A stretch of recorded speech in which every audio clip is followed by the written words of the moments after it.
नमस्कार, मैं हूं संजय शर्मा। आप देख रहे हैं 4 PM न्यूज नेटवर्क। प्रधानमंत्री जी अमेरिका गए। सोच के कहते कि हर बार चुनाव से पहले जाते हैं, गोदी मीडिया तमाशा खड़ा कर देता है। ये बता देता है कि अमेरिका पूरा झुक गया भारत के आगे, डंका बज रहा है। वहां के कुछ एनआरआई के वीडियो वायरल किए जाते हैं, टीवी पे दिखाए जाते हैं, कह रहे हैं कि भारत का नाम ऊंचा हो गया। तो मैंने अभय द्विवेदी जी से बातचीत कर रहा था, रोज शो करता हूँ। मैंने उनसे कहा कि ये जो एनआरआई हैं, ये वापस इंडिया क्यों नहीं आ जाते? आकर इनको लग रहा है कि भारत का नाम इतना बढ़िया हो गया, भारत में सब कुछ अच्छा हो रहा है, तो ये वापस भारत आ जाएं। क्या कारण है कि मोदी जी के राज में सबसे ज्यादा हिंदुस्तान छोड़कर जाने वालों की संख्या बढ़ती जा रही है, उसमें भी करोड़पति लोग हैं। तो इतने पैसे वाले लोग हैं, वो देश छोड़ छोड़ के भाग रहे हैं, तो फिर देश तरक्की कैसा कर रहा है? और हमने सवाल किया कि आखिर अमेरिका गए प्रधानमंत्री जी, तो इस बार नारा क्यों नहीं लगाया? अब की बार ट्रम्प सरकार, पिछली बार तो बड़े जोर शोर से नारा लगाया था। क्या एक नारे से डर गए? क्या ट्रम्प की स्थिति से थोड़ा घबरा गए? ये तमाम मुद्दे हैं। हमने अभय जी से पूछा कि कश्मीर के जो हालात हैं, क्योंकि मैं कश्मीर में हूँ, श्रीनगर में हूँ, कुछ लोगों से बात करी थी, उसमें भारत सरकार की कितनी भूमिका रही? धारा 370 हटने के बाद कश्मीर के लोग इतना परेशान क्यों हो गए? 10 साल हो गए, चुनाव नहीं कराया गया। अगर सुप्रीम कोर्ट नहीं होता तो चुनाव नहीं कराते। और मैंने उत्तर प्रदेश में जो एनकाउंटर पर योगी आदित्यनाथ और अखिलेश यादव के बीच बवाल चल रहा है, उससे बातचीत करी। बहुत रोचक बातचीत है, पूरी सुनिएगा। चैनल को ज्वाइन और सब्सक्राइब करिएगा। चलते हैं अभय जी के पास। 4 PM न्यूज नेटवर्क में स्वागत है अभय द्विवेदी जी आपका। साहिब अमेरिका गए हैं, चुनाव चल रहा है, हरियाणा में, कश्मीर में, महाराष्ट्र में होने जा रहा है, लेकिन साहिब अमेरिका चले गए हैं। अमेरिका का गोदी मीडिया इस तरह चैनलों पे प्रसारण हो रहा है कि साहब एक नया क्रांति करने लिखने गए हैं और अमेरिका हमारे कदमों में झुक जाएगा। इस तरह की बातें हैं। वही एनआरआई, चुने हुए एनआरआई, उनका जोश, उनकी तस्वीरें, लोग ट्रोल कर रहे हैं कि अगर तुम्हें इतना इंडिया का प्राइम मिनिस्टर अच्छे लग रहे हैं तो छोड़ के अमेरिका वापस आ जाओ, इंडिया में आ जाओ। यहाँ पे छोड़ छोड़ के भाग क्यों रहे हो? क्योंकि हिंदुस्तान छोड़ के भागने वाले करोड़पतियों की संख्या लगातार बढ़ रही है, तो लोग उनको ट्रोल कर रहे हैं, भैया वापस आ जाओ, यहाँ ज्यादा अच्छा है। इन सबके बीच में पहले ये फार्मूला काम करता था कि भाई कभी भी जब चुनाव हो, उससे पहले एक बड़ा सा इवेंट आयोजित कर लो, अमेरिका चला जाओ, कोई देश का राष्ट्रीय देश आपके पैर छू ले, फिर यहाँ पे भग कर जुट जाएंगे कि भाई हमारे देश में तो इतने महान आत्मा पैदा हुई है कि पूरी दुनिया झुकती है। लेकिन इस बार अमेरिका के दौरे का वो जादू कहीं पे भी नजर नहीं आया। तो क्या लग रहा है आपको कि इन चुनाव में कोई फायदा होने वाला नहीं है? देखिए, मोदी जी अमेरिका बड़े, मुझे तो लगता है कि थोड़े से गलत वक्त पे गए। वहां पर इस वक्त अमेरिका में राष्ट्रपति का चुनाव जो है अपनी पूरी गर्मी के साथ शिखर पर है अमेरिका। और कौन भूल सकता है, मोदी जी पिछली बार जब गए थे अमेरिका, जब ट्रंप के साथ उन्होंने एक स्टेडियम में हाथ डाले हुए नारा लगाया था, अब की बार ट्रंप सरकार। तो अब सवाल ये पूछा जा सकता है कि एक बार फिर भारत का प्रधानमंत्री क्या ट्रंप से मिलकर अब की बार ट्रंप सरकार का नारा लगाएगा? अगर नहीं लगाएगा तो इस बार क्यों नहीं लगाएगा, और पिछली बार क्यों लगाया था? ये सवाल बहुत बड़ा सवाल है, ये पूछा जाने लायक है। पिछली बार ट्रंप के मुकाबले बाइडेन थे, वही बाइडेन जिनके हाथ में हाथ डालकर अभी ये क्वाड सम्मेलन में गए, क्वाड सम्मेलन में भागीदारी कर रहे हैं। इस बार दिक्कत यह है कि ट्रंप के मुकाबले डेमोक्रेटिक जो उम्मीदवार हैं वो कमला हैरिस हैं, वो भारतवंशी हैं, भारत की बेटी हैं कमला हैरिस। तो अब तो सवाल ये पूछा जा रहा है, मोदी से पूछा जाना चाहिए कि आप इस बार भी अब की बार ट्रंप सरकार का नारा लगाएंगे या नारा लगाएंगे अब की बार कमला सरकार? ये सबसे महत्वपूर्ण सवाल है। आप भारत की बेटी को अमेरिका का राष्ट्रपति बनना देखना पसंद करेंगे या अपने मित्र डोनाल्ड ट्रंप को अमेरिका का राष्ट्रपति बनते हुए देखना पसंद करेंगे? ये है एक सबसे बड़ा सवाल। इसका आप क्वाड में बैठकर आप ये दावा कर रहे हैं कि हम मान लीजिए चीन को नियंत्रित कर सकते हैं, या इस तरह के भी 30 मार खाई दावा किए जाते हैं कि ये मोदी जी रूस और यूक्रेन का युद्ध रुकवा देंगे। ये वहां पर जो पन्नू ने अदालत में अर्जी लगाई है और उसमें अजित डोभाल का सम्मान निकल गया और भारत के अन्य अफसरों का सम्मान निकल गया, आप उस सम्मानों को ही रुकवा देते। आप यूक्रेन युद्ध तो बाद में रुकवाएंगे, पहले उन सब। देखिए, इनकी अमेरिका यात्रा जो है ना, वो बिल्कुल बहुत गलत समय पे हुई है। अगर ये समझते हैं कि इनका उन्हें कोई भारत की राजनीति में लाभ मिलेगा या अंतर्राष्ट्रीय राजनीति में लाभ मिलेगा, तो बहुत ही मुगालते में है। इस वक्त इनके मित्र ट्रंप जो हैं, वो प्रतिदिन हर बार जब सर्वे होता है तो कमला हैरिस से पिछड़ते जा रहे हैं। बहुत ज्यादा संभावना यह है कि ट्रंप चुनाव ना हार जाए, और ऐसी स्थिति में फिर मोदी को याद आएगा कि उन्होंने एक जमाने में नारा लगाया था, अब की बार ट्रंप सरकार।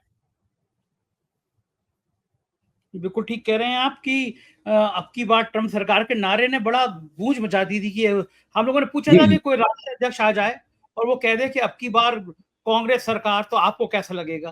कभी भी संजय जी, पॉलिसी मैं तो मोदी जी का वो जो कार्यक्रम था उसको बहुत शर्मनाक कार्यक्रम मानता हूँ। और ये बात मैंने अभी टीवी चैनल पे कही। भारत का प्रधानमंत्री किसी दूसरे देश में जाए और वहां की जो पार्टी बंदी है उसमें पक्ष बन जाए और वहां पे नारा लगाया कि एक व्यक्ति को जीतना चाहिए। अच्छा, अगर वो जीत भी जाते फिर वो चुनाव भी हार जाते हैं, वो सज्जन, वो चुनाव भी हार जाते हैं। न केवल चुनाव हार जाते हैं बल्कि वो फिर एक अमेरिकी लोकतंत्र में एक संकट खड़ा कर देते हैं, व्हाइट हाउस से निकलने से इनकार कर देते हैं। फिर व्हाइट हाउस के ऊपर ट्रंप के जो समर्थक हैं वो क्या हंगामा और क्या उत्पात करते हैं। और ये सब उसी व्यक्ति का समर्थन किया था नरेंद्र मोदी ने।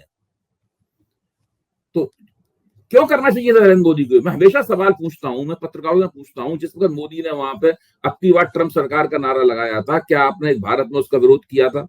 क्या भारत में आपने उसमें आलोचनात्मक दृष्टि से देखा था? क्या कोई आलोचनात्मक समीक्षा हुई थी मोदी के ये करने की? उसके बाद जब ट्रंप चुनाव हार गए तब क्या आपको याद आया था कि आपका प्रधानमंत्री ट्रंप का चुनाव प्रचार करने के लिए वहां गया था? क्या भारत के प्रधानमंत्री को ऐसा करना चाहिए?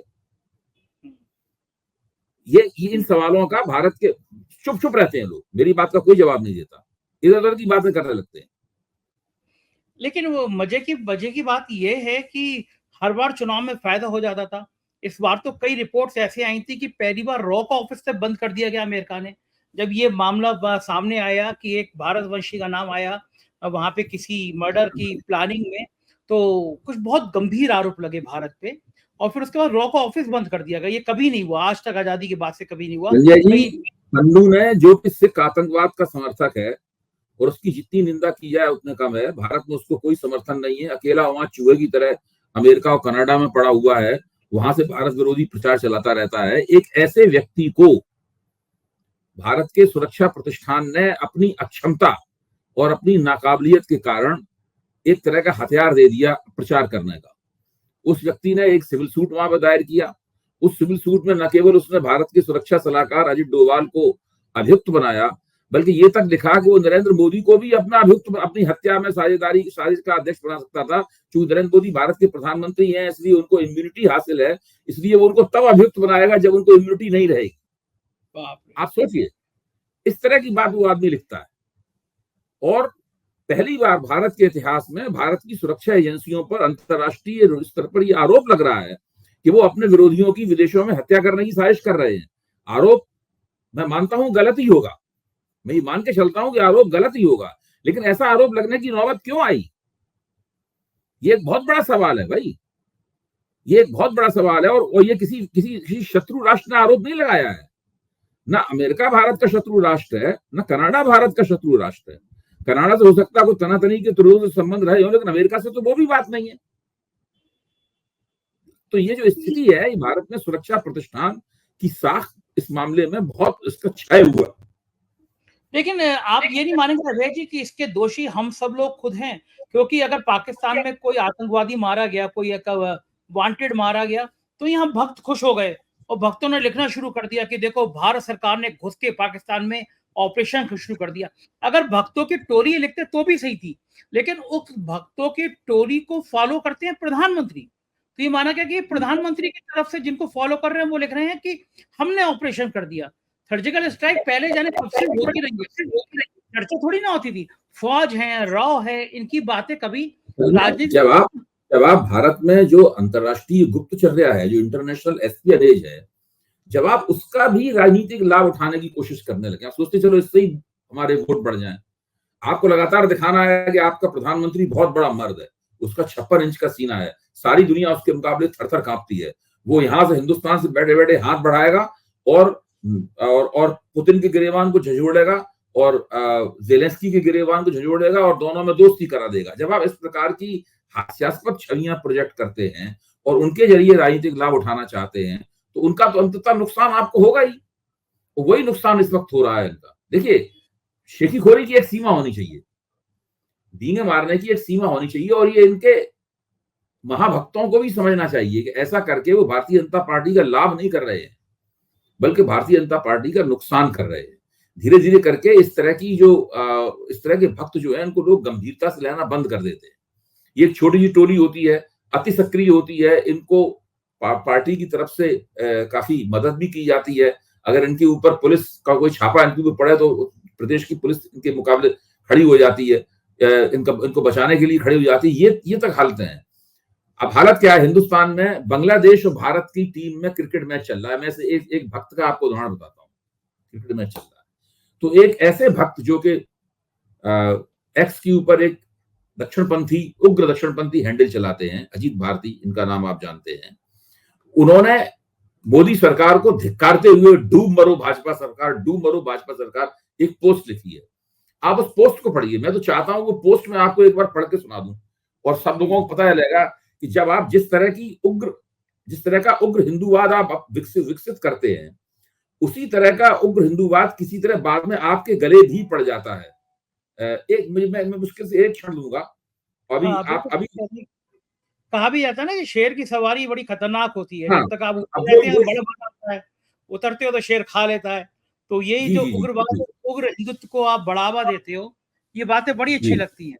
लेकिन जब ये पलट के आता है तो फिर आपको ही डसने लगता है, आपके ही पसीने छोड़ता है। वही स्थिति है। वो बहुत आपको दिलचस्प लगेगा। वो हाँ, कई सारे ऐसे लोग होते हैं और कई सारे उदाहरण भी हैं हमारे सामने कि जब इस तरह के लोगों को बढ़ावा दिया गया और फिर बाद में वही लोग भस्मासुर बन गए। उन्हीं लोगों ने नुकसान पहुंचाना शुरू कर दिया। दरअसल ये एक जो सांप्रदायिकता की राजनीति होती है, इसका भी कोई और छोर होता है। इस तरह हिंदुत्व की भावना को भड़काकर आप जब वोट लेते हैं, तो इसका भी और छोर होता है। आप चाहते हैं कि ये भावना भड़कती रहे, आपके वोटों की खेती तैयार होती रहे, आप वोट काटते रहो। लेकिन फिर एक दिन ऐसा आता है, लोगों की आंखें खुलती हैं, लोग समझते हैं कि यार ये तो उनके साथ धोखा हो गया है। तो आप जो बात कह रहे हैं इसी को आप एक मिनट सुन लीजिए। आप 4 PM के जो श्रोता हैं उनको बात बहुत पसंद आएगी। अजीत भारती का हैंडल है, मैं उससे पढ़ रहा हूँ। डूब मरो BCCI, डूब मरो जय शाह, थूक चाट लो भाजपा। यहां शुरू होता है। डूब मरो BCCI, डूब मरो जय शाह, थूक चाट लो भाजपा। 2019 तक बीजेपी हिंदुत्ववादी पार्टी थी। 21 तक ये भारत की किसी भी अन्य राजनीतिक पार्टी की तरह बन गई जो सेकुलर कहलाती है। इसके बाद इसके कई कर्म ऐसे हैं जिससे कई बार ऐसे हिंदू विरोधी भी कहा जा सकता है। ताजा घटनाक्रम जय शाह और रोजर बिन्नी नियंत्रित BCCI द्वारा न केवल बांग्लादेश को भारत में बुलाने का है, बल्कि इसकी पतित मैनेजमेंट ने अश्वेतों के लिए घुटने टेकने की नौटंकी करवाई। एक काली पट्टी तक इनके खिलाड़ियों की बांह पर नहीं बांध पाए। ये बांग्लादेशी हिंदुओं और भारतीय हिंदुओं के मुंह पर थप्पड़ है जो इनके साथ खड़ा है। 1000 से अधिक रेप, हत्या, लूट, आगजनी और हिंसा की घटनाएं हुई, परंतु इन जोकरों से एक काली पट्टी तक नहीं बांधी गई। BCCI एक स्वायत्त संस्था है ऐसा माना जाता है, परंतु वास्तव में वो सरकार के ही कहने पर कार्य करती है। PMO इंडिया ने जो भी बांग्लादेश विषय पर किया या नहीं किया वह हम संभवतः नहीं जान पाएंगे, पर यदि मरता हिंदू तुम्हारी सांकेतिक पट्टी का भी अधिकारी नहीं तो थू है तुम्हारी सरकार पर और तुम्हारी तथाकथित हिंदुत्ववादी विचारधारा पर। अंततः हर बात पैसे और छवि के प्रबंधन पर आ जाती है। जय शाह की BCCI को पैसे चाहिए, टीम इंडिया को पॉइंट चाहिए और नरेंद्र मोदी की भाजपा को बांग्लादेशी मुसलमानों का प्रेम चाहिए। संभवतः है कि भाजपा आगामी बांग्लादेश चुनाव में नड्डा जी की अध्यक्षता में चुनाव लड़ने का सोच रही हो। आप सोचिए जरा इस बात को।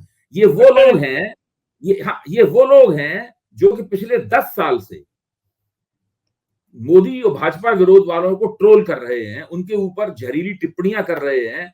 आज स्थिति क्या है? इन लोगों को पाला पोसा है। जब इनको पकड़ने के लिए राहुल गांधी के खिलाफ उन्होंने कुछ पोस्ट वगैरह कर दी थी, उनको पकड़ने के लिए जब कर्नाटक की पुलिस आई थी तो यहाँ पे उत्तर प्रदेश सरकार नोएडा में इनके पक्ष में खड़ी हो गई थी। और मैं आपको बता रहा हूं कि ये इन्होंने जो पिछले 10 साल में किया है, एक एक चीज इनके खिलाफ जा रही है। हर चीज इनकी विफलताओं की इबारत इनके चेहरे पे लिखी हुई है। हाँ, सही बात है। अब जैसे मनोहर लाल खट्टर ने कुमारी शैलजा को आमंत्रण दे दिया कि आइए बीजेपी ज्वाइन कर लीजिए। भक्तों ने, गोदी मीडिया ने चलाना शुरू कर दिया कि रणदीप सुरजेवाला और शैलजा तो आ ही रही हैं। लेकिन कुमारी शैलजा का बयान आया कि मेरे पिता भी कांग्रेसी तिरंगे में लपेट के गए और मैं भी जब मरूंगी तो कांग्रेसी तिरंगे झंडे में लपेट के रहूंगी। तो आज जो बयान आया है कुमारी शैलजा का, इसको आप किस संदर्भ में लेते हैं? भारतीय जनता पार्टी को क्या बयान से बहुत झटका लगा होगा? संजय जी, ये बयान कुमारी शैलजा ने पहली बार नहीं दिया है। वो आमतौर पर अपने कार्यक्रमों में ये बात कहती है, अभी से नहीं, हमेशा से इस बात को कहती हैं और कांग्रेस के प्रति अपनी निष्ठा जो है उसको लगातार व्यक्त करती हैं। कुमार, ये तो होना ही था। ये आप कांग्रेस की जो प्रवक्ता है सुप्रिया श्री, ये तो आप उनका वक्तव्य देखिए, जो उन्होंने अमित मालवीय से बहस करते हुए वक्तव्य दिया था। उन्होंने ये कहा था कि कुमारी शैलजा को मैं बहुत नेता के तौर पर सम्मान करती हूँ और वो मेरी रोल मॉडल है, वो रोल मॉडल है। इसके बाद खरगे ने भी इसी प्रकार का बयान दिया कि वो एक बहुत महत्वपूर्ण नेता है। उसके बाद उन्होंने दीपेंद्र सिंह हुड्डा ने ये बयान दिया कि वो बहुत बहुत सम्मानित नेता है। ये तो होना ही था। और दूसरे, ये लोग भूल जाते हैं कि पिछले लोकसभा चुनाव से न केवल हरियाणा में, न केवल उत्तर भारत में, बल्कि पूरे देश में जो दलित मतदाता है वो कांग्रेस की तरफ हमदर्दी से देख रहा है, उसका रुझान कांग्रेस की तरफ है। जो मुसलमान मतदाता है उसका रुझान कांग्रेस की तरफ है। कांग्रेस का जो दोबारा उभार हुआ है, उस उभार में इन दो बड़ी हिंदुस्तान की बड़ी बिरादरियों का रुझान उस कांग्रेस के पक्ष में होने की एक बहुत बड़ी भूमिका है। ऐसे में कांग्रेस से कोई भी दलित नेता छोड़ के नहीं जाएगा कहीं भी। देखिए, हरियाणा के 21% दलितों, आज शैलजा कह सकती हैं कांग्रेस में रहकर कि हरियाणा के 21% दलितों की नेता, अगर वो छोड़ के चली गई तो किसी की नेता नहीं रह जाएंगी। न व्यवहारिक दृष्टि से, न सैद्धांतिक दृष्टि से, किसी भी तरीके से कुमारी शैलजा के लिए कांग्रेस छोड़ने का कोई केस बनता ही नहीं है। यहाँ पर ये भारतीय जनता पार्टी के लिए सिर्फ एक वितंडा की तरफ से केवल एक वितंडा था, एक बिल्कुल खोखली लफाजी थी, जिसका ये जवाब तो मिलना ही था। भाई प्रॉब्लम क्या है, समस्या समझिए। हरियाणा के जाट मतदाता, मुसलमान मतदाता और दलित मतदाता, अगर कांग्रेस को ये तीनों वोट दें तो ही कांग्रेस को 70 सीटें मिल जाएंगी। इसके लिए और कहीं से और वोट लाने की जरूरत नहीं है। इन्हीं वोटों को मुसलमान वोट तो कटते नहीं उनसे, लेकिन दलितों को और जाट मतदाताओं को काटने के लिए ही बीजेपी सारी पेशबंदी कर रही है। जेजेपी का और आजाद समाज पार्टी, चंद्रशेखर की आजाद समाज पार्टी का गठजोड़, वो भी एक जाट दलित गठजोड़ है। इसी तरह आईएनएलडी का, चौटाला की पार्टी का और बहुजन समाज पार्टी का गठजोड़, वो भी एक जाट दलित गठजोड़ है। इन लोगों की पूरी कोशिश है किसी तरीके से कुछ जाट वोट कट जाए, किसी तरीके से कुछ दलित वोट कट जाए। लेकिन मैं ये कहता हूं इस वक्त हरियाणा में हवा क्या है, हवा भाजपा के खिलाफ है और कांग्रेस के पक्ष में है। मतलब स्थिति यह है कि इन पार्टियों को उंगलियों पर गिनने लायक वोट मिलेंगे कुछ एक कॉन्स्टिट्यूएंसी में, वो बाकी को कुछ नहीं मिलने वाला है। अच्छा, ये मैं कल परसों मैं जब लौट के जा रहा था दिल्ली, लखनऊ से श्रीनगर, तो मुझे कांग्रेस के प्रवक्ता अभय द्विवेदी जी, बहुत अच्छे प्रवक्ता मिले। उन्होंने एक लाइन कही मुझसे, बोले अगर कांग्रेस बीजेपी के मुकाबले लड़ रही होती है तब भी हम सोचते हैं कि कोई नाराज हो जाएगा, नुकसान हो जाएगा। वहां तो जनता लड़ रही है बीजेपी के खिलाफ। माहौल जो है वो तेलंगाना जैसा है कि जनता की लहर आ गई, कर्नाटक जैसा है कि जनता की लहर आ गई। आप क्या इस बयान से सहमत है कि वहां पे? नहीं, मैं इस बयान में और जोड़ना चाहता हूँ। देखिए, इस बयान में एक दूसरा आयाम जोड़ना चाहता हूँ जो प्रवक्ता महोदय ने नहीं कहा, जो कहना चाहिए उन्हें। हरियाणा का चुनाव केवल हरियाणा का चुनाव नहीं है, ये 3 राष्ट्रीय मुद्दों पे हो रहा है। ऐसे 3 राष्ट्रीय मुद्दों पे हो रहा है। मेरे ख्याल से 4 PM को इस बात को रेखांकित करना चाहिए, हाईलाइट करना चाहिए इस बात को। हरियाणा का चुनाव हरियाणा के मुद्दों पर नहीं हो रहा है, ये 3 राष्ट्रीय मुद्दों पे हो रहा है। पहला राष्ट्रीय मुद्दा है अग्निवीर का, जो हरियाणा का मुद्दा नहीं। हरियाणा, उसके अंदर हरियाणा की स्थिति अहम है, उसके अंदर हरियाणा सबसे ज्यादा प्रभावित होता है अग्निवीर योजना से, लेकिन वो एक राष्ट्रीय मुद्दा है। दूसरा मुद्दा है किसान आंदोलन का, ये भी एक राष्ट्रीय मुद्दा है। और तीसरा मुद्दा है महिलाओं के सम्मान का, यौन शोषण के खिलाफ उसका, और जो जिसकी सारा घटनाक्रम जंतर मंतर पे घटित हुआ है। हरियाणा में घटित नहीं हुआ है उसके जंतर मंतर, उसका घटनाक्रम। तो ये मैं इसलिए कह रहा हूं कि इन तीनों मुद्दों के ऊपर अगर हरियाणा की जनता ने फैसला दिया कि भाई भारतीय जनता पार्टी को जिताती है, अगर तो इसका मतलब ये हुआ कि तीनों मुद्दे, दरअसल तीनों मुद्दों पर की विपक्ष के तीनों मुद्दों की हवा निकल जाएगी। लेकिन मेरा मानना यह है कि इन 3 मुद्दों ने हरियाणा के चुनाव को पूर्व घोषित कर दिया है। अब केवल रिजल्ट आना बाकी है, चुनाव परिणाम घोषित हो चुका है। ये बात ठीक कह रहे हैं कि रिजल्ट आना बाकी है, क्योंकि लग रहा है जितने लोगों से भी हरियाणा में बात करो तो यही बात नजर आती है। मैं कश्मीर में हूँ, श्रीनगर में गया था, मैं राहुल गांधी की रैली भी कवर की थी, लोगों से बात भी करी। बड़ा दुख होता है अभय जी, जिन लोगों से बात करी बहुत दर्द है। 10 साल पहले ख्वाब दिखाया गया था कि 370 हटने के बाद यहाँ कारखाने लग जाएंगे, फैक्ट्रियां लग जाएंगी, रोजगार मिलेगा, तरक्की आ जाएगी। सबका दर्द यह है कि पढ़े लिखे पीएचडी किए हुए लड़के आज रिक्शा चला रहे हैं, चने बेच रहे हैं, रोजगार नहीं है। जो संसाधन थे उनका कहना है कि लूट के बाहर के लोग ले गए, लेकिन कश्मीर के संग बड़ी उपेक्षा हुई। सुप्रीम कोर्ट नहीं होता तो शायद यहाँ चुनाव भी नहीं हो रहे होते। लेकिन इस बीच में एक जहाँ पे बहुत मजबूत लग रहे थे नेशनल कॉन्फ्रेंस कांग्रेस, एक इंजीनियर राशिद भी एक मेन फैक्टर बन के उभरे हैं। उन्होंने उमर अब्दुल्ला को हराकर एक नई क्रांति कर दी। यहाँ के नौजवान जो है वो उनकी तरफ भी बहुत प्रभावित हैं। तो क्या लग रहा है कि जम्मू में तो बीजेपी की स्थिति ठीक रहेगी, लेकिन घाटी में जहां मान रहे थे कांग्रेस नेशनल कॉन्फ्रेंस एक तरफ रहेगी, क्या इंजीनियर राशिद भी को नुकसान पहुंचा सकते हैं? और कश्मीर के संग जो जम्मू हुआ में है, सबसे पहले आपने जम्मू के बारे में जो कहा उससे मैं कुछ कहना चाहता हूँ। जम्मू में भारतीय जनता पार्टी मौजूद है, मजबूती से चुनाव लड़ रही है, इसमें कोई शक की बात नहीं है। लेकिन जम्मू में भारतीय जनता पार्टी को कांग्रेस और नेशनल कॉन्फ्रेंस का गठजोड़ कड़ी टक्कर दे रहा है। वहां चुनाव एक तरफा नहीं है। ये मानना उचित नहीं होगा कि जम्मू में चुनाव एक तरफा है। घाटी में चुनाव एक तरफा है। यहाँ भाजपा टक्कर देने की स्थिति में नहीं है। जम्मू कश्मीर के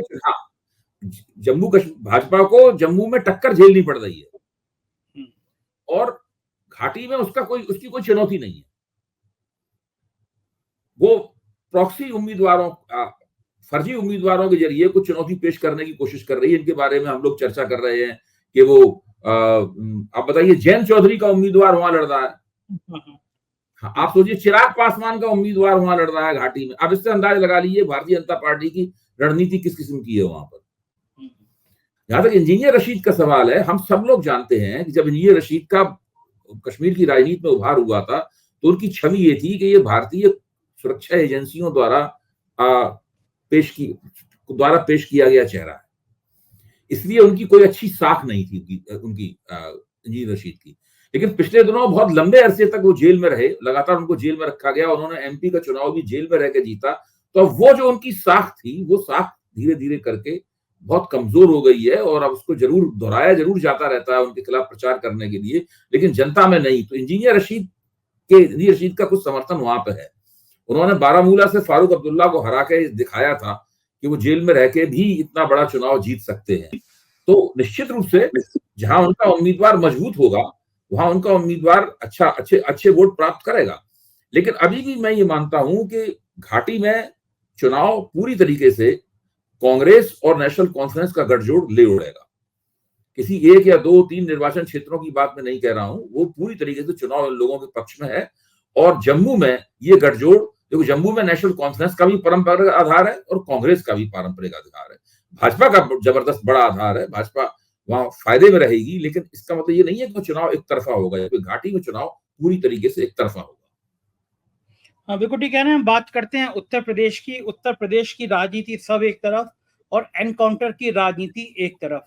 दो पत्रकार हैं, अभिषेक उपाध्याय, ममता त्रिपाठी। उनने जातियों के अधिकारियों के आगे जाति लिखी, उन दोनों पे एफआईआर करा दी गई। अभिषेक ने बहुत तीखे तीखे ट्वीट भी किए। और अब जब मंगेश यादव सुल्तानपुर में डकैती के अभियुक्त पे अखिलेश यादव ने, तमाम विपक्ष ने, सोशल एक्टिविस्ट ने सवाल उठाया कि जाति विशेष के एनकाउंटर हो रहे हैं, तो आज जिस जाति के संरक्षण का आरोप था, एक उस जाति का एनकाउंटर हो गया। उस पर भी विपक्ष ने सवाल उठाया कि यह भी फेक एनकाउंटर है और ये हिसाब बराबर करने का एनकाउंटर है। तो योगी और अखिलेश एनकाउंटर को लेकर आमने सामने आ गए। क्या किसी भी लोकतांत्रिक देश में, किसी भी लोकतांत्रिक राज्य में एनकाउंटर पे ये पॉलिटिक्स होना और एनकाउंटर जाति देखकर किया जाना, ये दोनों गंभीर विषय नहीं है। सुप्रीम कोर्ट को तत्काल एक न्यायिक आयोग की जांच नहीं करनी चाहिए। वो न्यायिक आयोग वैसा ना हो जिसने विकास दुबे का किया था। जज साहब बने और लोगों ने कहना शुरू कर दिया ये तो बीजेपी के नेता के रिश्तेदार हैं। क्योंकि अभय जी, जितने न्यायिक आयोग बने हैं, मैं व्यक्तिगत अनुभव के आधार पर कह रहा हूँ, रिटायर्ड जज ढूंढे जाते हैं कि जो जज साहब खाली होकर घर पे बैठे हो उनको ढूंढो। फिर टीम जुटती है, फिर जज साहब से कहा जाता है कि जज साहब खाली हैं, रिटायर हैं, एक आयोग के अध्यक्ष बन जाइए। फिर वो आयोग के अध्यक्ष बनते हैं और जो 6 महीने की रिपोर्ट होती है वो 2 साल में देते हैं।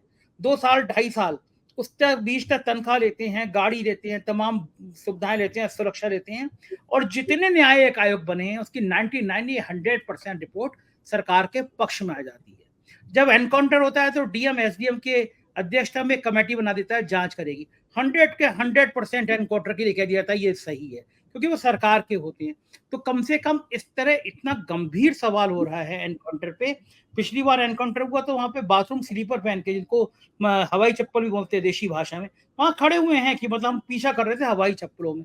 इस तरह की मजाक उड़ रही है उत्तर प्रदेश के एसटीएफ की। लेकिन बड़ा गंभीर सवाल है कि क्या लोकतंत्र में ऐसी चीजें होनी चाहिए, और यह क्या पूरी डेमोक्रेसी पे बहुत गंभीर संकट नहीं है? संजय जी, आपने फर्जी मुठभेड़ और उसकी जो फर्जी जांच होती है, उन दोनों के बारे में जो पूरा तबसरा किया है, मैं उससे पूरी तरीके से सहमत हूं। तो इसको बिना दोहराए हुए मैं एक और पहलू की तरफ आपका ध्यान खींचना चाहता हूं। योगी आदित्यनाथ और अखिलेश यादव के बीच में जो तकरार चल रही है, मैं उस तकरार की तरफ आपका ध्यान खींचूंगा, जो इसी विषय पे तकरार है जो आप बताइए। इस तकरार में आप अखिलेश की भाषा देखिए। मैंने तो जब से ये भाषा सुनी है, मुझे ये देख के बहुत खुशी हो रही है कि उत्तर प्रदेश का एक नेता, उसका ताल्लुक मेरे जिले से है, और वो इस वक्त अपने पिता से भी आगे निकल रहा है। आदरणीय मुलायम सिंह यादव से भी वो आदमी आगे निकलता जा रहा है। अखिलेश ने एक जो बात कही कि एनकाउंटर को अपनी ताकत केवल कमजोर लोग समझते हैं।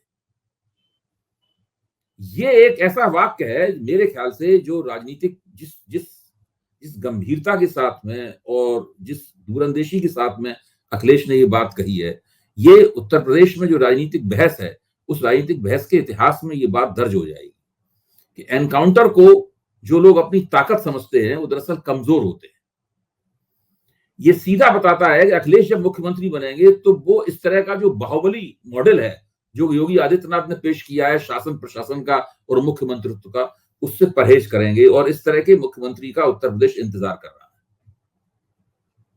आपको लगता है कि अब ये जो एनकाउंटर का चलन है, इस पे क्या कभी सुप्रीम कोर्ट भी स्वतः संज्ञान ले सकता है? देखिए, सुप्रीम कोर्ट स्वतः संज्ञान ले, इससे वो तो सुप्रीम कोर्ट के ऊपर है, वो संज्ञान लेगा नहीं लेगा। सवाल यह है कि इस प्रश्न के ऊपर मानवाधिकार संगठनों से संपर्क करके सुप्रीम कोर्ट में एक याचिका दायर करने से किसी को कौन रोकता है। दूसरी जगह आप मानवाधिकार संगठनों से संपर्क करेंगे तो वो एमनेस्टी इंटरनेशनल के पास भी जाएंगे। उसके बाद में इस पूरे मसले को अंतर्राष्ट्रीय स्तर पर इन पर चर्चा होगी। भारतीय जनता पार्टी ये लोग और भी ज्यादा रक्षात्मक मुद्रा में जाएंगे। भाई वो अब योगी आदित्यनाथ जानते हैं कि उत्तर प्रदेश में उनका अब सिक्का नहीं चल रहा है, और भाजपा आलाकमान के साथ उनके जो मतभेद हैं उसकी वजह से मोदी और योगी की जोड़ी वाला जो एक मुहावरा चलता था वो भी खत्म हो गया, उसकी चर्चा भी लोगों ने बंद कर दी है। तो ऐसी हालत में वो कानून और व्यवस्था के सवाल के जरिए एक बार फिर से अपना सिक्का जमाना चाहते हैं। तो वो सिक्का, और अखिलेश उसका विरोध कर रहे हैं, वो लगातार उसकी आलोचना कर रहे हैं। तो ये एक ऐसी बहस है जो कि उस वक्त भी होनी चाहिए थी जबकि योगी आदित्यनाथ ने ऑपरेशन लंगड़ा चलाने की शुरुआत की थी। उस वक्त भी होनी चाहिए थी जबकि इस तरह से उत्तर प्रदेश सरकार लगातार अपराधियों को सरेंडर करवाने के नाम पर गोली मार रही थी। ये बहस उस वक्त भी होनी चाहिए थी जब योगी आदित्यनाथ बार बार कहते थे मैं मिट्टी मिला दूंगा, गोली छोड़ा दिया जाएगा, वगैरह वगैरह, इस तरह की धमकियां देते थे जो कि उनको शोभा नहीं देता। आखिरकार वो एक देश के सबसे प्रतिष्ठित और प्राचीन मठ के महंत भी हैं। उनकी छवि, उनका रूप जो है वो एक संत का रूप है। तो उन्हें तो दया और ममता की भाषा बोलनी चाहिए, जबकि वो बोलते हैं एक बाहुबली की भाषा। तो ये तमाम समस्याएं हैं जिन समस्याओं पर पहले ही विपक्ष को संज्ञान लेना चाहिए था। विपक्ष ने देर से संज्ञान लिया, लेकिन जो भी हो, देर आए दुरुस्त आए। अब बहुत अच्छी तरीके से इन बातों की आलोचना हो रही है और उनका जवाब दिया जा रहा है। इसका एक संस्थागत प्रतिकार भी होना चाहिए। सुप्रीम कोर्ट में भी याचिका दायर होनी चाहिए और अंतर्राष्ट्रीय संस्थाओं में भी ये मुद्दा उठाया जाना चाहिए। अच्छा, एक आपको नहीं लगता विवाद तब बढ़ा जब अखिलेश ने कह दिया माफिया बनाम मठाधीश? ये जो तीखा सीधा हमला था, उसके बाद उन्होंने कहा कि रावण भी एक संत का रूप लेकर आया था। इस तरह की लड़ाइयां बढ़ती चली गई। इन दोनों लड़ाइयों से जो वोट बैंक है वो किसका फायदे में आएगा? देखिए जनता जो है उसके पक्ष में होती है जो संयम से बोलता है। आप अखिलेश जी की पूरी भाषा देखिए, इसकी मैंने अभी तारीफ की। मैं आमतौर पर नेताओं की तारीफ नहीं करता, नेताओं की तारीफ करने से मैं परहेज करता हूं। अखिलेश जी की भाषा बहुत ही संयमित भाषा है इस पूरे मामले में, और योगी आदित्यनाथ की मेरे ख्याल से समझ नहीं आ रहा है कि वो इस भाषा की काट कैसे करें। क्योंकि संयम की भाषा के मुकाबले जब आप आक्रामक भाषा का इस्तेमाल करते हैं तो थोड़ी देर बाद आपको खुद भी समझ में आने लगता है कि गलती हो रही है, और आपके जनता की निगाह में आपके नंबर कट रहे हैं, और दूसरा बंदा जो है वो नंबर लेता जा रहा है, उसके नंबर जमा होते जा रहे हैं। ये हो ये रहा है, क्योंकि जब एक व्यक्ति संयम की भाषा बोलेगा तो महिलाओं को पसंद आएगी, वो नौजवानों को भाषा पसंद आएगी, पढ़े लिखे लोगों को भाषा पसंद आएगी। अखिलेश और राहुल गांधी की जो जोड़ी है उत्तर प्रदेश में, मैं आपको बता रहा हूं कि ये अगले चुनाव में बहुत कमाल दिखाने वाली है। बिल्कुल ठीक बात है और देखते हैं अभी आगे क्या होगा। बहुत बहुत शुक्रिया। तो ये थे अभय दुबे जी, आपने पूरी बातचीत से सुनी। मुझे यकीन है आपको ये बातचीत पसंद आई होगी। आपकी राय का मुझे इंतजार रहेगा। शुक्रिया, थैंक यू।